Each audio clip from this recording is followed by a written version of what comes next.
Hello again. This is the second lecture on the book, The God That Is Love by Fritz Bauerschmidt. Um, at the end of the last lecture, we were talking about the fact that God loves us, and to move beyond that to say that God is love. And I want to unpack that a little bit by thinking a bit about creation, which is where the book goes as well.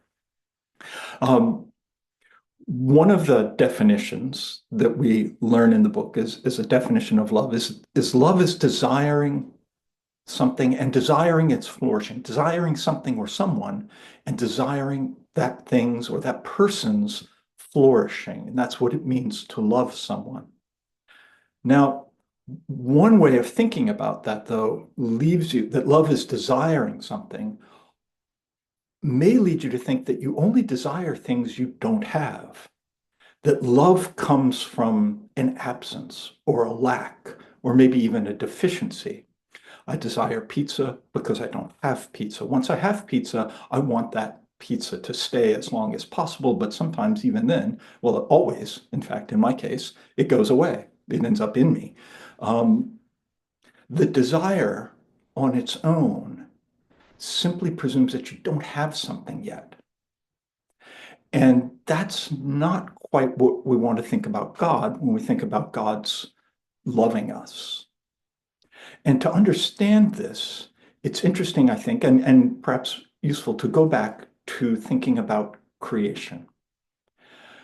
And from a Christian perspective, in particular, we think about God creating, but, but we need to say more about that, I think, which is this, that God does not create, and certainly God does not create us because God is lonely or God needs something that creation fulfills, or that there's any other sort of lack or deficiency in God that creation meets. God creates simply out of love, as an abundance of love. So if you think of say, a glass, and the glass is mostly full with water, but it needs a bit more in order to be full. That's one sort of desire, is desiring that the glass gets filled. But creation isn't really a filling up of what's empty in the glass. It's rather what happens when the glass is so full already and continually generating more and more liquid that it overflows. There's nothing in creation that helps God. God doesn't benefit from creation. God doesn't get anything from creation. God simply creates out of love.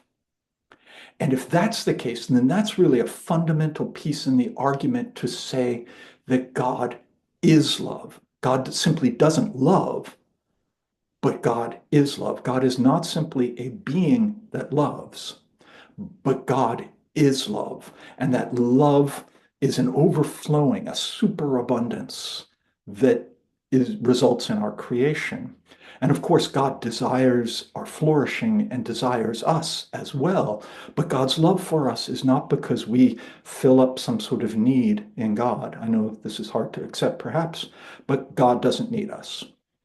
We don't do anything that supplements God's existence. God simply is love, and that overflowing of love generates creation. Now, this idea that God is love generates a couple of other sorts of questions. First is,